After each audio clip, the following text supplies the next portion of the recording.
Thank you. Thank you very much for inviting us. So I will not wait further, and I will start sharing my screen and starting the presentation. Thank you very much, Kerry and the team, for having us and introducing us. Okay, so let's start. Just confirming if you can see now in the presentation mode. Yes. I guess Yes. you do. Yeah, very good. Okay, so I would like to start with the agenda of the book.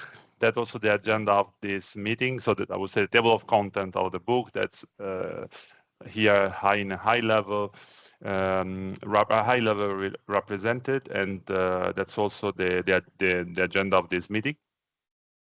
When we thought about this topic, of course, we wanted to have a good introduction to the topic for those people that never heard about it or maybe may have an idea about it. And then we will have today a very short introduction that I will present. And after the introduction, trying to motivate why model-based product line engineering could be a good approach for your organization under certain conditions. And then team will present the foundation of MBPLE. Like everything that you want to implement within an organization, you need to start with learning what it's about. And after the foundation, it will showcase always team the implementations. What are the key aspects to consider where you're going to implement it, and what are the key steps? Of course, in a very high-level way within this webinar, but in the book, we try to give more and more insights about this topic. And then team will hand over to Guillermo that will showcase the key pillars and elements of the MBPLE adoption, how to scale it, what do you need to consider when you do that. And like we are very practical people, I would say, even if we give a big importance on the foundation, on the theory. So the book would have not made sense without practical cases. And we have 5 practical cases. We'll introduce for the matter of time only 2 of them in this webinar, but we will talk quickly about that later. And finally, we will conclude. Guillermo will conclude with some takeaways and future outlook for the discipline. And we will have a Q&A session, as Kerry mentioned in the beginning. So please feel free to write your chat in your questions in the chat and in the Q&A part. Introduction. So I've been working in several companies before joining now PTC, and I always had the problem, not the problem, because it's a nice problem to have actually, to explain what a product line engineering is. And I always thought about how we can really have a simple way that everybody can understand, even at least where they can grasp the essence of it. And that's why I came up with an example. But before that, we want to make a statement. It may be maybe a bold statement, but at the end of the day, you will see that it's not so bold, it's not so provocative. And the statement is that no organization will build just one system. Now, the assumption of the entire book is that, and at the end of the day, on the entire model-based product line engineering discipline, is that if you build just one product, your differentiation will be based on pricing. So basically, you are selling a commodity, okay? Or you will be soon out of the market. Now, there are very few cases where there are big project, infrastructure projects that last 20, 30 years, and then where the organization are just built to take part on this project. Maybe those are exceptions, but at the same time, even with this project, there are opportunities to reuse and opportunities to apply product line engineering. Now, when we started with the book, we wanted to have wanted to make the discipline across industries, because it is across industry. And as you can see here, no organization will be just one. These are examples of companies that we work with that have different products and that they have to deal with variability. They have to deal with customizing the product, but at the same time be able to reuse, standardize, and common parts. Now, going to the book, as I mentioned before, we decided to write this book since in the last 24 years, for 24 years, there were not foundation book, handbook on the topic of product line engineering. The only book that was released was in 2001 and was from Carnegie Mellon University and was focused on software product line. And then after that, we had maybe like some initiative led by EFIS on product line engineering, but we didn't have any textbook on product line engineering based on systems and on model-based approach. So what is worth mentioning is the team Weilkiens, that's one of the authors of the book, and it's here today. Vamos, that is a book based on that try to explore the modeling of variability in SysML v1, but still, even if it's a very good approach and insightful book, it doesn't cover the full discipline. And as I mentioned before, we have 5 companies that decided to join our journey, and these are Airbus, so represented by Guillermo and also his team, MBDA, that showcase a very interesting full-scale adoption of MBPLE in their organization. We have Thales, especially the ground radars divisions. So, and we have Raytheon, also from the RTX group, and last but not least, Belimo, that maybe is the last known company, and this company is producing HVAC solution for industrial building and big industrial building. Now, let's start with the motivation. And as I mentioned before, when we think about how we can explain product line engineering, model-based product line engineering, we start with this sentence we mentioned before. So no organization built just one. And then there is a video that I find very insightful. And you may think now it will be something very complex or something maybe representing an airplane or a train and how to manage the variability within it. No, it's something much simpler, and you will understand why. So here you can see 2 different products. And these 2 products are conceived to be consumed by 2 different generations, 2 different stakeholders.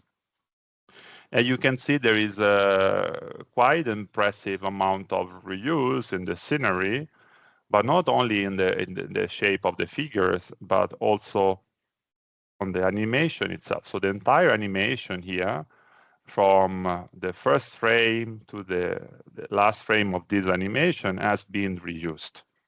So there is really a reuse of the behavior, if we can really relate that to a system. But then you may think, now this is just one case in a Disney production, and but the video shows that it's not just a case, but a systematic way to deal with reuse. And we can run this video for the next 20 minutes, but of course I don't want to consume this time since you can watch it on YouTube. You can see that in all the Disney filmography, you have this pattern. So there is these recurring patterns of reuse. I think I made the point here, but now let's understand how they reuse it. So let me move to the next slide. Okay, so what did they do here? So basically they took a sketch of an animation, and at that time, before the technologies we have today, it took time to build a full animation, full animated sketch like you saw. And then they say, okay, I need to build a new, I need to create a new movie. Let's try to reuse as much as possible of the sketches. But of course, we need to edit them, we need to alter them, we have to create elements on top of them to differentiate that from the next movie. How does it work in practice? For sure, they didn't use product line engineering. So what they did, they took the sketches. So let's take the sketch, and this could be your requirement specification to make an analogy. They copy it, and then after they copy it, they started to edit it. So to add things, to delete things, to modify things. That's how they come up with the reuse. Now, for those times, it was probably a good approach. And for the complexity of those movies was probably enough. But when we bring this to complex system development, is it really the right way of dealing with reuse in complex system development in the development of safety critical system? Well, the question is rhetoric, and we think that there are better ways to do it, to deal with that. Another example that we always encounter in the organization that we have worked with is the usage of applicability matrices. This could be Excel spreadsheets, where you have on the left side your features, your requirement, your capabilities, and you have the product that applies those requirements, feature capability. Sometimes the company organization make a step further and develop such matrices within their requirement management system by adding column, custom column, and ticking the box when the requirement is selected or not selected. Again, this is an intuitive, quite easy way to start, but is it the most efficient approach? There is a lot of duplication in the reuse of requirement in this way. In the update, is a big effort to update the requirements. How do you know the rules to reuse such requirements? And what is the main problem here? It is a system engineering problem. So the system that we develop have high capability, and the capabilities of the system that we develop are increasing with the time. Now, the engineering tools in many cases don't bridge the gaps in terms of capability with those systems because they are less advanced. And who is going to bridge this gap? Well, the systems engineers. So those people that have to invest on the extra mile every day to make sure that everything works together. Again, that's great. We need system engineers, but can we help them with something on top, with something that can make them work more efficiently? And said that, I will hand over to Tim Weilkiens.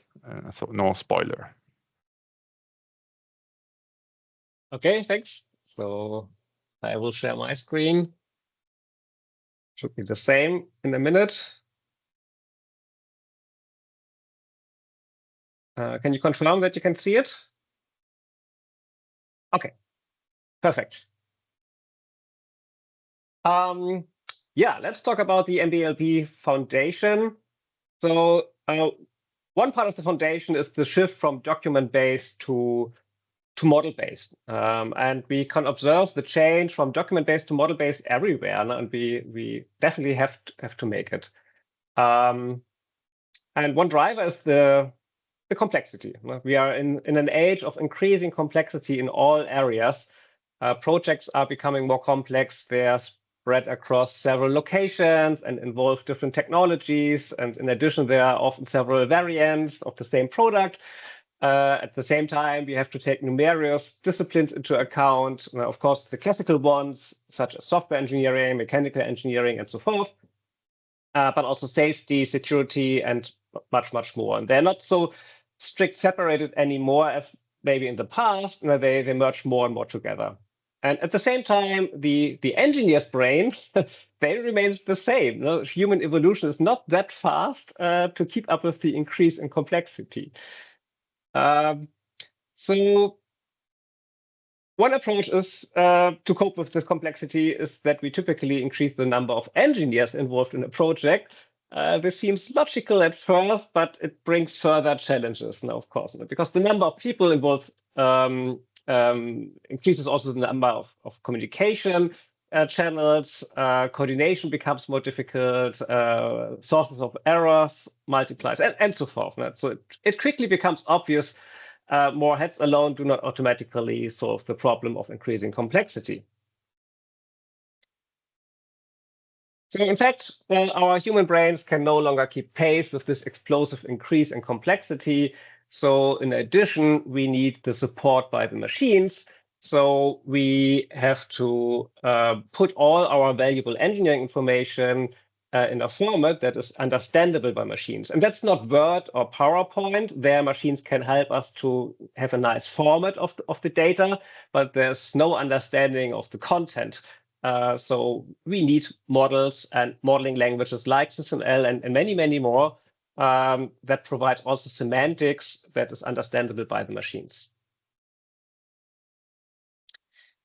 So Marco already mentioned several kinds of reuse strategies. When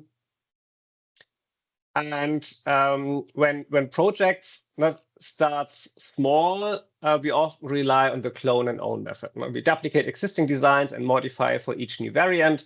This approach is very quick initially, but rapidly becomes inefficient and error-prone as complexity and variability grows. The next step is the applicability matrix approach. It's the attempt to manage variability through structured documentation. This brings more order, but the method also quickly hits limitations due to the complexity. And finally, now we have the model-based product line engineering approach, which is a more robust solution. And with MBPLE, model-based product line engineering, we use models as the central knowledge repositories. And with that, we can manage large sets of requirements and enabling systematic reuse across multiple high complex product variants.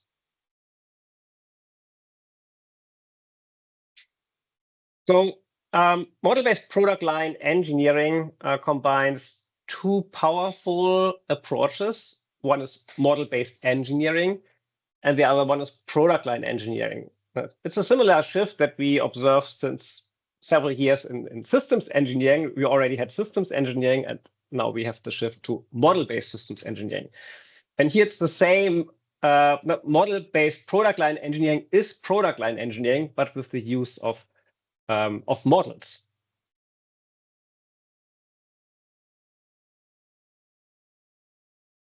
And another part of the foundation of MBPLE, well, it comes not from model-based, it comes from the PLE side, are the standards. And we have there two important ISO standards. One here on the left side is the ISO standard for software and systems product line engineering. It is 26550. It's from, I think, the latest version. Yeah, it's there from 2015, which provides a foundational framework. And this standard outlined the distinction between domain engineering and application engineering, domain assets and application assets. That's part of this standard. And it's not an official successor, but it's a kind of successor. It's the standard 26580, which makes PLE feature-centric and model-based. And we will take a closer look at this new standard in a moment. And it's here in the next section about MBPLE implementation. So let's start with this standard 26580.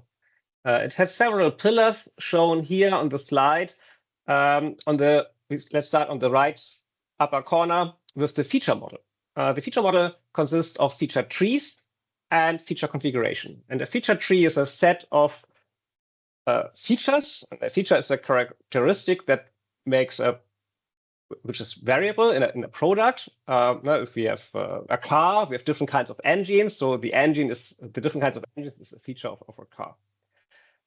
The feature tree also contains feature constraints. You probably know this from car configurators if you ever have bought a car. Now, if you select this engine, then you cannot use this air conditioning, and if you use this and that and so forth.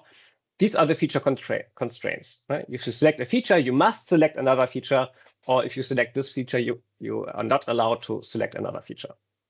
So we have a lot of rules between the features. And a feature configuration is then a valid set of selected features, representing then one product in the whole product line. On the left side, we have the shared asset supersets. Here we have all our engineering data. So here are our requirements, the SysML models, the CAD models, the simulation models, the software, everything is here. So the digital engineering artifacts. A single model here is also sometimes called the 150% model because it's more than a model for a single system. It's for a family of systems, so for the whole product line that's there. And this black line emphasizes that there's, of course, a link between the feature model and the shared assets model. We link the features to the corresponding variant elements in our shared assets models. And in the middle, there's this magic PLE configurator. In theory, now we pick a feature configuration, so a valid set of selected features, and this PLE configurator can then automatically derive product models from the shared assets. So we then have a requirement model only about a single product. We have a SysML model only about a single product, and so forth. And I said in theory, well, that's of course the goal to achieve that, but in practice, it's typically a mix. Now, partly it can be automatically transformed, and as much as possible should be done automatically, but there are typically also some manual steps in there. Yeah, we described in the book the MBPLE paradigm. It's 4 steps. The first step is, well, define the feature models. So the feature tree and the feature configurations. Then define the shared asset supersets. Of course, this is only a logical order. No, it's not the first step with the feature model and then do this. And in practice, it's a top-down, bottom-up approach typically. Then we can select the feature configuration, and then we can derive the product models. These are the main 4 steps, very high-level view on the MBPLE processes. Yeah, let's have a closer look. This is an example of a feature tree. This is a screenshot from Feature IDE. That's an open source feature modeling tool, but there are others like Pure Variance from PTC, so from Marco. You see the root element. This is about a drone product line. And then you see different kinds of features. So we have different kinds of mission kinds, delivery missions, observation missions, and there are some subcategories like a security mission or forest fire observation missions, and so forth. Now, on the right side, you see has payload. That's an optional feature. Now, do we have payload at the drone or not? And same as payload size. So if we have a payload, then we can select a small or large payload sizes. So this is not SysML. This is a feature tree. It's a notation on its own. There's no standard, but most tools provide, well, there's a common basis, I would say, but the details differs between the tools. And here's an example of a feature configuration. Usually in the tools, this is done by a matrix. So at the top, you have a feature configuration that selected a delivery mission with a long mission about the time. It has a payload, and it's a large payload. And below, we have a forest fire observation mission, and it's a standard mission at no payload. These are examples for feature configurations.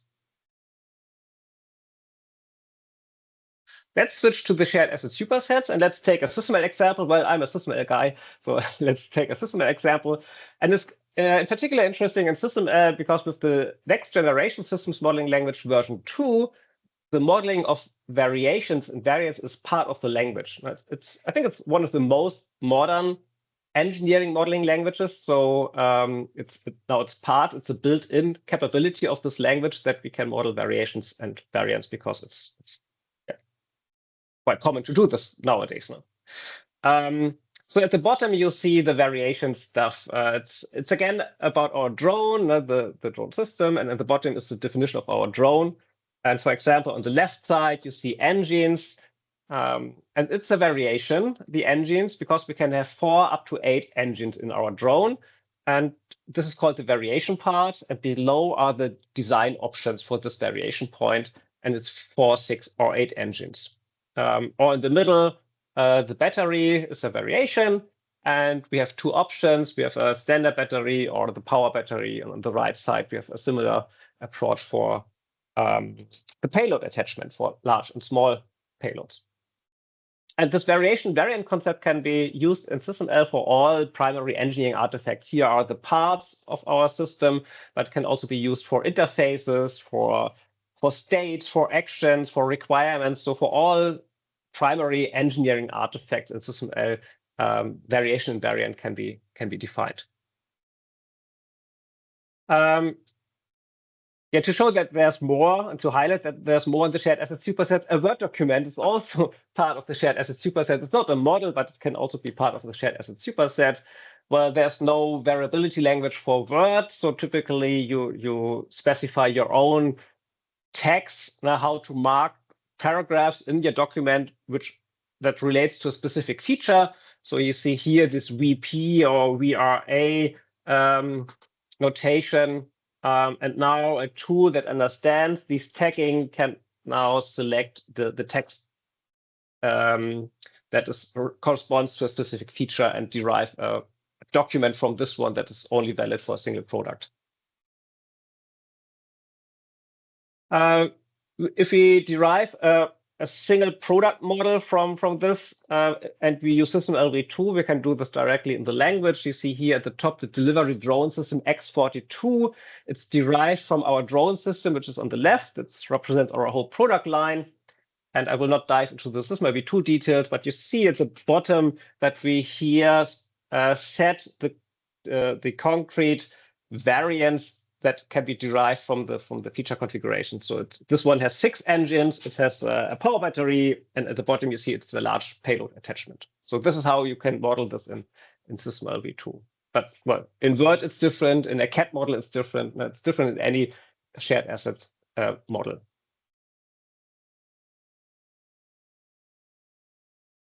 Yeah, and at the end of my part of the presentation, let's have a look on AI. Nowadays, there's no presentation without AI, so we also add AI to our presentation. There's a distinction between systems engineering for AI, so systems engineering for AI-based systems, and AI for SE, so AI to support systems engineering processes. And the latter can, of course, be used excellently for PLEs. So PLE models are typically very complex, and AI can help to create them, to detect errors, to transform information, and to support the engineers to work with those models.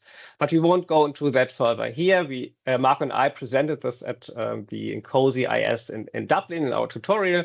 And well, to go into the detail here would go beyond the scope of this presentation. And with that, I will hand over to Hugo, and he talk about MBPLE adoption. Thank you, Tim. So I got probably the hardest part of MBPLE deployment and adoption within a company. So if you move forward, Tim, thank you. So what we did in this chapter, in this part of the book, is providing elements for those of you who are trying to still convince or build a convincing business case for MBPLE. The examples that you see on the screen are only 2 of them. There are much more. There's much more in the book, as you might imagine. But let's take a look at the image on the left of the screen. The continuous yellow line that you see on the screen represents cumulated cost, in this case, non-recurring cost, if my memory is correct. And it's practically a straight line. So this means that when you are in a clone and own approach, the cost that is associated to this type of developments is rarely optimized or diminished within time. Actually, there's a case to say that actually this curve should be a little bit steeper, meaning that when you do clone and own, there are a couple of conditions that need to be fulfilled if you want to be successful. One of them is that your teams are absolutely black belt and 8th Dan in configuration management.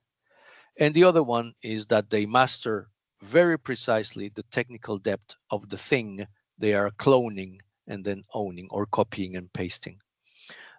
In our experience, at least Tim, Marco, and myself, we have very, very, very rarely come across these types of teams with such qualifications. So it's a risky business, especially when you're talking about large scale systems or even medium complex systems. The blue line instead represents what would happen in a model-based PLE approach where the investment is put upfront. The gray bars that you see on the screen represent the investment on product line. Very rarely you will get all the money you need on day one or year one of your efforts. In many cases, I would say in most cases that I know of, this follows this little stepwise approach. The point where the two lines cross each other represents your payoff point. If you go into literature, you might find that it's somewhere between 2 and 4 instances of your product line, that is 2 or 4 derived products of your product line, you will get to this payoff point. From this point to the right of the screen, this represents the benefits. The difference between the two lines represents all the benefits that you get with product line engineering, and in particular with MBPLE and the automation process that Tim just presented a minute ago. Now, this means that in product line engineering, and in particular in MBPLE, the more you do, the more you gain. So if you have a successful business, if you are thinking that you can sell different types of products from your product line, we wish that's the case for every one of us. MBPLE will maximize your investment, and this is probably one of the most difficult parts of MBPLE or PLE in particular, is that you have to convince people that this is indeed an investment. And just like any other investment, if you put your money in the bank and your banker tells you, if you take your money out of my bank before 5, 7, or 10 years, you're going to lose money. So if you're somewhat responsible head of a family, you would probably leave your money until the end, but you can also take it out. And then in those cases, you will just pay the consequences. This is kind of the same thing that happens with MBPLE. I would even say with systems engineering in many cases, is that this constant investment and the long-term return on investment has to be very well explained. So many places where MBPLE or PLE fail, it's because expectations were not clearly stated, and people expect to have benefits from the very first time, from the very first product that you will derive from your product line. I will not go into details on the figure on the right, but this represents only cumulated costs over time and what you can gain from the black, which is clone and own line curve, to the blue curve, which would be MBSE, for instance, model-based engineering or model-based engineering, and the yellow line, which would be all the benefits that you could get with MBPLE. If you go to the next slide, Tim. So where do you start? Well, actually, it depends on where you are already. This quadrant, adoption quadrant, represents different paths. Okay, it's much better and deeply explained in the book, but represents the route that you can follow depending on where you're starting. If you're moving from document-based to model-based, then you can move to product line engineering, but you can also be moving from single system engineering to product line engineering and then applying model-based techniques to go into MBPLE. So all of these are valid. The thing that you have to have in mind, bear in mind, is that this trajectory to go from when you are to model-based PLE depends a lot on you, and you have to define it. And one of the things that we explain clearly in the book is that this might look like a huge mountain to climb for a lot of people.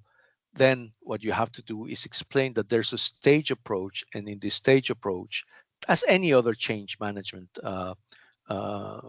endeavor, you will have to show the benefits based on very specific cases or those pain points in which you want to improve. For instance, most of the time, many people are suffering now with typical requirement management techniques with these applicability matrices. So if this is your main pain point, this is the one probably you should tackle first and show the benefits little by little, then move on to architecture, validation plans, and all of the other assets we were talking about.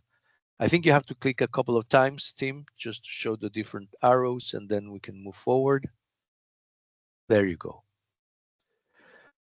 So in the book, what we try to formalize too is some sort of MBPLE framework, which contains considerations about processes, about the methods that are required, about the information model that should sustain all of this digital thread, tool chains, and last but certainly not least, organizational and governance aspects, including funding. So this is the pain point today in many organizations is if you don't have a plan, you cannot, it's really dangerous to move forward. Once you have a plan, you have to make sure that everybody will comply to the plan. And then also you need to have very clear funding mechanisms depending on the type of business you're in, but very clear funding mechanisms to sustain this over time. Okay. So all of these considerations are covered in the book. We don't have the time to go through all of them, of course, in the time we have today, but please do go and take a look. It explains, it gives a very broad overview. This is what Marco was also explaining at the beginning. We believe it's the first time that we gather all these different technical and non-technical elements to explain what MBPLE can bring and how it can work. So moving forward, if you want to know more about what INCOSE is doing, please go and see the page of the INCOSE Product Line Engineering International Working Group. The current chairs, Marco and Roland from General Dynamics, are doing a fantastic job keeping this alive. So it's one of the fastest growing groups in the last year. So if you want to take a look at what we've done, if you want to be part of our meetings, please go to your own profile, subscribe to the group, and then you will get all the alerts and information that the work is working on. By the way, we do have a couple of events. We will very soon issue our program, special program for the international workshop in Ottawa. We will have a couple of meetings there too, if you want to go and to come and say hello. Next, team. Okay, so now we kind of let you see what the magic could look like with MBPLE, but we also wanted to stress in the book that this is working. Okay, this is working, and we have a couple of industrial use cases to illustrate this today. The first one, if you move forward, Tim, please. The first one is from Airbus. This is just, I'm going to explain to you just a small part of this story. There are more elements within what Airbus produced for the book in the chapter dedicated to industrial use cases. I just want to point you to another dimension of MBPLE, which we call, in some places we call co-variability or co-architecture of the product line. Here, Airbus decided to call it 4 dimensions of variability. Now, what's the point with all of this? You might imagine, and you might as well know, that building an aircraft, for instance, is a very complex thing to do. And designing an aircraft without considering how it's going to be manufactured, assembled, even sold, including services, is kind of a waste of time, a siloed way of working that is not necessarily very efficient. So in this approach, Airbus proposes that you can tackle at the same time the variability of the product itself, the variability of the industrial system, which is linked to the variability of the aircraft. For instance, if you have a wider wingspan or higher ceilings or a different installation within the cabin, you have to take this, you can take this into consideration very early to also introduce variability in the industrial system to, kind of design and adopt your manufacturing equipment, for example, robots, if you're using robots in your assembly line, depending on the length of the equipment that you have to put into the aircraft, you can adapt also this type of equipment. And then the other dimension that goes with it is the type of services that you can provide within your product service offer. This is important because in many cases, in many examples I've seen, people usually think about the product and then services that can go with it in separate ways. And in many times, to provide a certain service, you need to include something in the product itself. I don't know, a QR code or a way of identifying where your product is. And if you don't take this into consideration from the beginning, you might be running into trouble when you want to sell this type of services.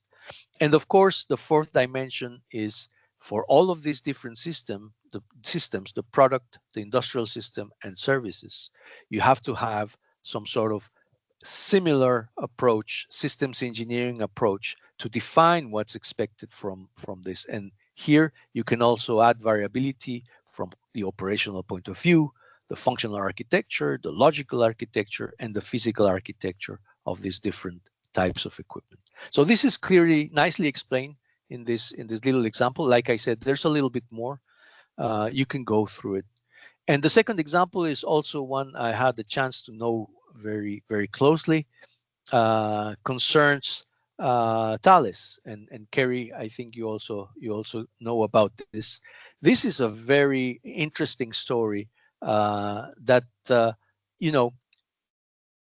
lasted for long. At the beginning, the ground radar business within Thales was in some sort of dire difficulties, and at one point in time, it was, what happens sometimes to a lot of people: either we change, or we die. We close the shop. And what they did was, in a very smart way, implementing a transition stage to go from where they were in the clone and own approach to an MBPLE process, which took them several years. This is also very interesting to consider. But what they did is what I just explained before, is showing that at every step they were solving one of their issues. They were attacking one of their pain points. Today, the Groundmaster Radars is one of the most successful businesses within Thales. I don't think I risk much if I say that they are European leaders in the ground radar for civil and military.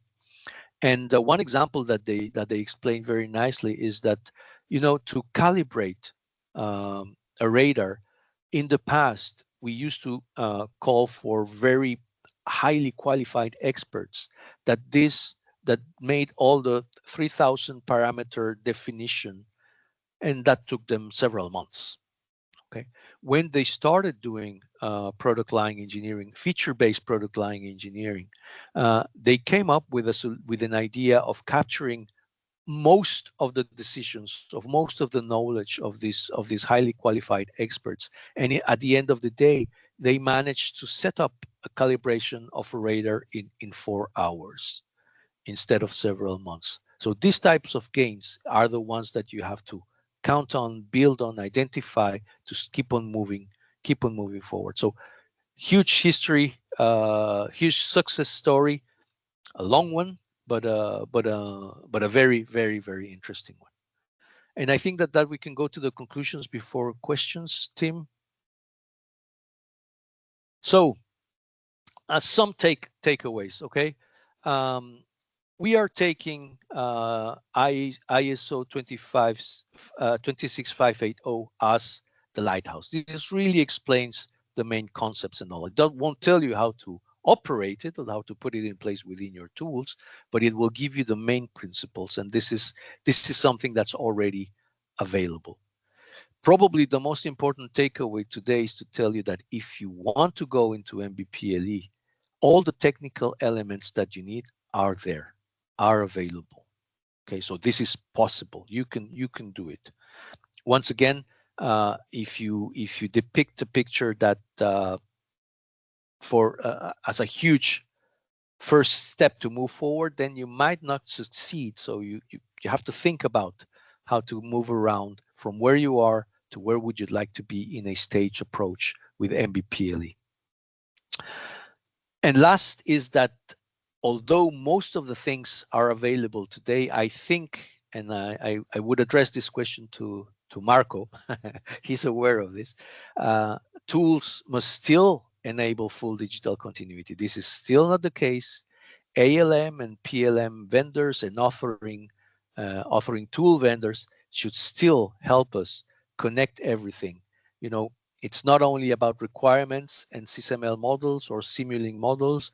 There's a whole lot that goes on with building an aircraft or any type of complex systems like 3D, geometrical models, wiring schemes, software development factories, and so on. So I think the path is already quite clear. We just need to keep on working together to make this happen.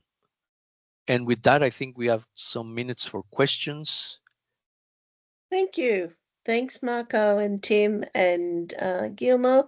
There are a couple of questions in the chat, but does anyone have any questions they would like to ask directly?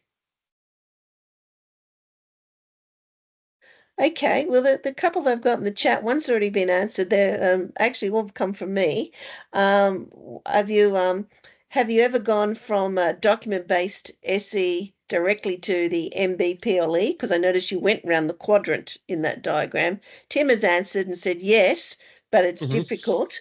But it sounds like competition forced them to get to the market faster. Right. Is that how I read it? Yes, right. Yeah. So it's, Right. they foresee that they well, then they are in trouble if they don't do this big step. So Right. Okay, so not recommended, but it is possible. Yeah. There are a lot of risks. Yeah. There are a lot of risks. There's a next question on there is with the framework of the or structure of the MBPLE, is there an equivalent testing program that follows that based on your your superset of assets, your variability features, etc.? Where's the benefit there that you can reap from the testing perspective? Oh, good. I will start with that one. I think anything that has all the assets that are related to IVVQ activities in general, integration, verification, validation, qualification, are probably the first major benefit that you will see when going to MBPLE. Meaning that what we were talking about is the reuse of engineering assets, actually knowledge from the company. This can be applied to VNV strategies, to VNV plan, and of course, to definition of tests and variability within your test steps and so on, depending on how the product is configured. And the other major benefit, depending on the industry where you're working, sometimes qualifying a product via certification, it's a case in aerospace, is a valid way of saying that you've done the right job and you've done it correctly, you've done correctly the right thing. So once again, the more you do, the more you sell a tested configuration of your product in different domains, in different probably even environments, this gains into what we can call a qualification credit. So again, the more you do, the more you gain. So this is one of the things you probably can also concentrate first when tackling product line or MBPLE. Could I extend that further from a point of view of design for conformity, which is a safety cases, etc.? So they could be progressively built up, I would assume. Yes, you can. Right. Yes, you can. Okay. There's another question here. Is if I've got already an existing product line, did not use MBPLE, how difficult or what would you recommend going forward to adopt an MBPLE for an existing product line?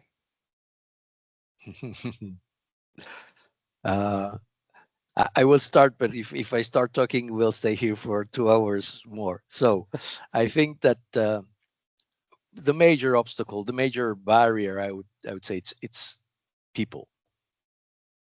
It's people. So you have to make sure that the benefits that are expected are achievable and that everybody buys into them, including your sponsors, your hierarchy, and of course the people who will do the job. Most of us like to progress, but nobody likes to change. So that's probably the best advice I could give. Mind people. The people factor is probably the most difficult one. Tools are easy. Tools are really easy. I do have a question from Mahmoud. Mahmoud, do you? Sorry, Tim, you were going to say something. No, that's okay. I totally agree with Guillermo. It's the people. So everything, tools is out there, the methods out there. Of course, we can improve them, and they're sometimes tricky, but the people are the problems or the obstacle. Right. Mahmoud, you want to ask your question? Yeah, I have a question. Hi everybody. Thanks for that. That was a really good presentation. And I'll reach out to you for some further engagements, if that's okay, on behalf of CISA. We would like to extend some invitations to you. But the question I have is around the tool. You can't put everything on the people. Say people are bad. Otherwise, everybody would have been MBPLE by now. You can't say that. That's very unkind. But you need a tool. You need a tool. You need the tool. You can sell the tool. You cannot sell the idea. You can sell the tool. So you need to keep working. I don't know how. You can't leave this thing halfway. You need to push on until you get to the tool. Then you're pretty much at a good point. But yeah, I look forward to seeing a lot of more details about this. I would like to see the underlying enterprise architecture models. I would like to see ontologies that you're using. And I would like to have a look at those. If I'm sure there will be other opportunities to talk about those details. But yeah, then looking forward to all of that to see how we can push this to be a tool one day, a good tool. I think, Mahmoud, it's a framework that it's got to be adopted.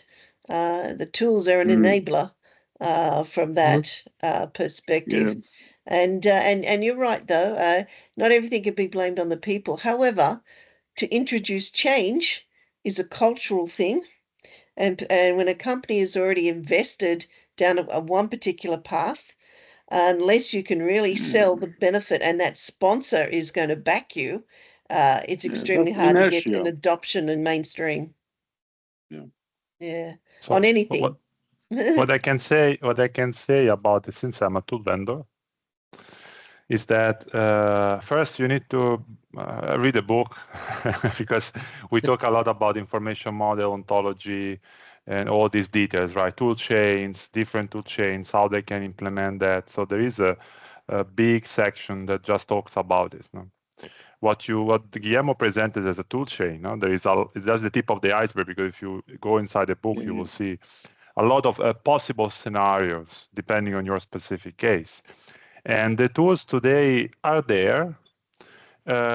We need a little more push for the MBPLE part, and this will come, I'm sure about it, having companies investing more in digital continuity and SysML v2 as well as an enabler.